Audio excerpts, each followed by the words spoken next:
Folks, welcome to Tier 3 Vision. This is Vikash, and today we are going to see more important concept related to SQL. So we are going to see two topics, that is transactions, and in transaction we are basically talking about commit and rollback. So what are transactions?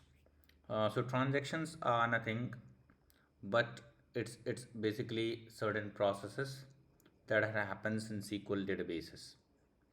So for example, if we go and withdraw a certain amount from the ATM, so when we withdraw certain amounts, so it should be debited from our account and it should reflect instantaneously. So suppose if you imagine the scenario, go to ATM and you withdraw certain amount and it's taking around 5 to 6 minutes, so you'll be frustrated. So that's why transactions helps you to basically update the state instantaneously. So we'll see what are the transaction in detail by certain examples. So I have my table here, so I'm gonna use my employee table.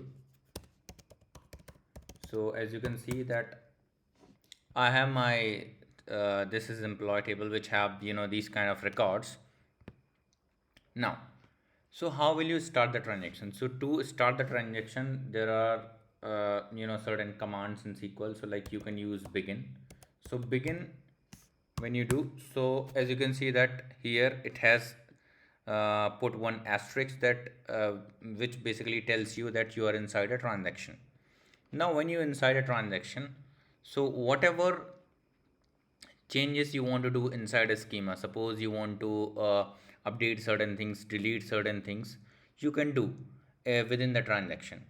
So once you're sure that these are my final changes, you can commit it. That means those changes are finalized, that cannot be roll back. And if you are not sure that yeah, these changes are not good, so we can roll back those changes. So it happens in real time scenarios also, like we sometimes send certain amount of money to certain person. So if it's due to some network error, our payment fails, so it will roll back that particular transaction and our deducted money will come credited back to our accounts. So this is the real time scenario where you can consider transaction plays an important role. So suppose I have my table employee, I'm going to update this row 2016 where employee ID, I'm going to update this name Mike. So I'm going to write update and table name, that is my employee, and I'm going to set f name is equal to, suppose, Rishabh,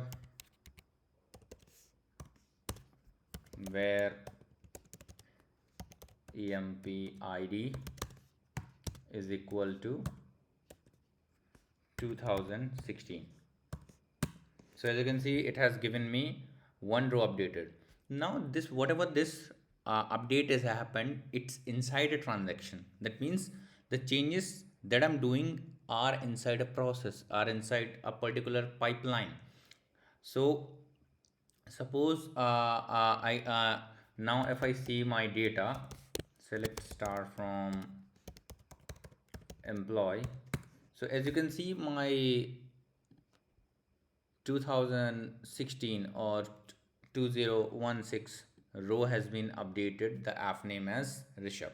Now, so now consider a scenario that these changes are not fixed, so you want to basically roll back that thing. So what you can do for rollback, you do simply rollback, and when you hit, so you're out of transaction. So as you can see that you're out of transaction. So as you can see in this terminal, we are out of transaction. So if you do select start from employee, as you can see that we have our same data restored as it was previous. So transaction plays a very important role. So this is one of the important topics. Generally, transactions plays an important role in banking services, where you cannot avoid latency. So there are four asset properties: atomicity, consistency, isolation, and kind of durability. So these kind of four asset property plays an important role in transaction. So that's it for this video.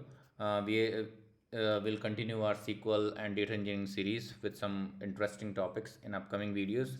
We are going to cover some advanced topics like Hadoop, which are the core in the part of data engineering. So till then, take care. Bye bye. Please like, comment, and subscribe, and help me to grow this channel. Thank you so much.